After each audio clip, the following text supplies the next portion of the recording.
Well, welcome into To Your Health. I'm going to say an acronym, EENT. Years ago, there used to be a doctor that was called an ENT doctor. That stood for eyes, ears, nose, and throat. And probably if you're watching the show, you're old enough to remember where they were called that. Today, my guest is Robert Jones. You're with Miracle Ear, and you're one of those letters. You're the ear part of the whole thing. Miracle Ear is definitely the ear part of that, and that's all we specialize in. So we don't do. You don't look at the others. Not the eyes or the nose and the throat, but we do have the ears. Well, years ago, you went to a doctor, and he was called the ears, nose, and throat doctor, and he just kind of looked briefly at each thing. Now, in this year, things are becoming more specialized, and you're specializing basically in the hearing part. Robert, when we start to age, I'm getting some gray hair, getting some spots and wrinkles. What happens with your ears as you age? Well, there's a couple things that happen naturally. Hearing loss is one of those things that happens naturally. Okay. Hearing loss is sort of a cumulative thing. It happens slowly and over a long period of time, right? Hopefully. Huh? Hopefully so. Yes. Yeah, sometimes it can happen suddenly, but for most people, it happens over a long period of time. What it is, like I said, it's cumulative. So all of the loud noises you've heard over your life, a lot of people, it's their profession causes hearing loss.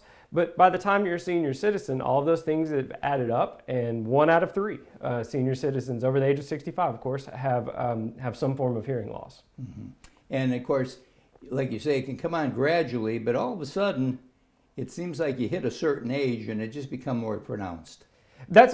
Well, the American Medical Association has done a study on that, and that's why we recommend for seniors that they should have their hearing tested every year. For one, it's to kind of help monitor those changes. But if it does come on suddenly, that could be an indicator of some other health issues as well. So basically, when you're my age, you go in for, hopefully your age too, you go in for a yearly exam, and the doctor goes through a list of things, and then I think they do some kind of I call it the halfway test of your hearing. Can you hear that? Yeah.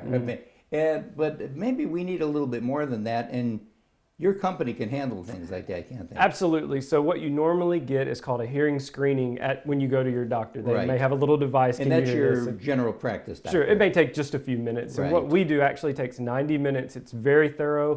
We'll look in your ears. We do consultation. We actually ask your family members to come in because a lot of times your family member may notice the hearing loss before you do. They're going to rat out on you.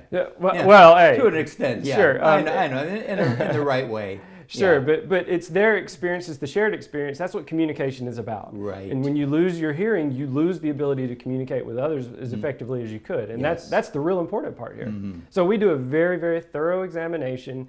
And at the end of it, our professionals at Miracle Ear can give you the consultation and the advice that you need on how to move forward with solving your hearing loss problems. So basically, like you say, one of the ways you talk about is just naturally through age. But it can be aggravated by other things too, can it? Sure, absolutely. So there's really 2 main types of hearing loss. Sensorineural hearing loss is one. We've already talked about that. That's the gradual hearing loss over a long period of time. Very common. The other one's called conductive hearing loss. That could be for things like wax buildup in your ears or a foreign object's gotten in there like a Q-tip end or something along those lines. Earbuds. Yeah, absolutely. Yeah, the earbud, yeah. Sure. And other things might be if you have a cold, fluid on the ears and stuff like that. But all of those things, we can diagnose what is actually causing that. Now, with conductive hearing loss, it may be something as simple as just having your ears cleaned out and then your hearing's back, right?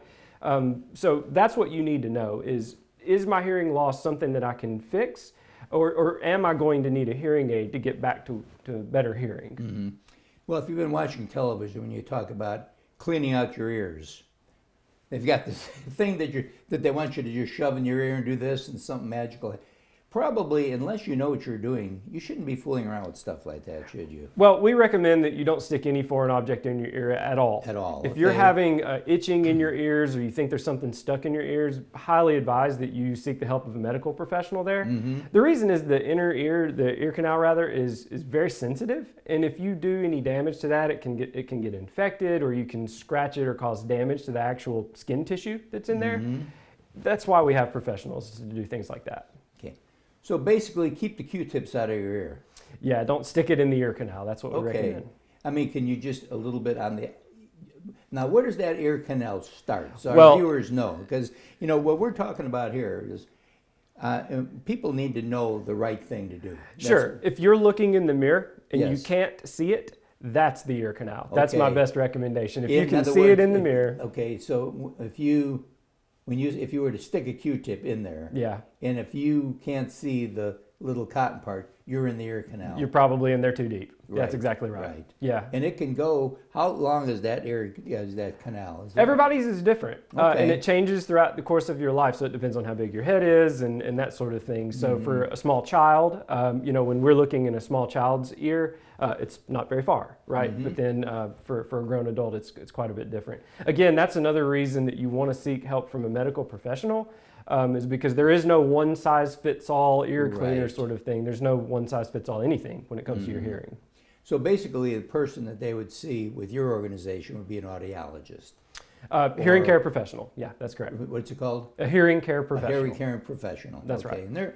And they're trained as to what they'd be able to do to diagnose problems, as well as if you're just losing your hearing, as opposed to if you've got problems where you need to have something else done. Absolutely. That's exactly what we do. And we do that every day with many of our patients. And then we continue to see those patients over the course of many, many years. And so we are, very well attuned to what might be happening with your hearing. I'm going to get you to come back next week because we want to talk about when all this stuff is happening, Sure. things you could do or what you should do. Absolutely. And just remember this, hearing is one of the great things you've got in your life. Can you hear a baby laughing? If you can't, you maybe need to be checked out. And we'll be right back right after this.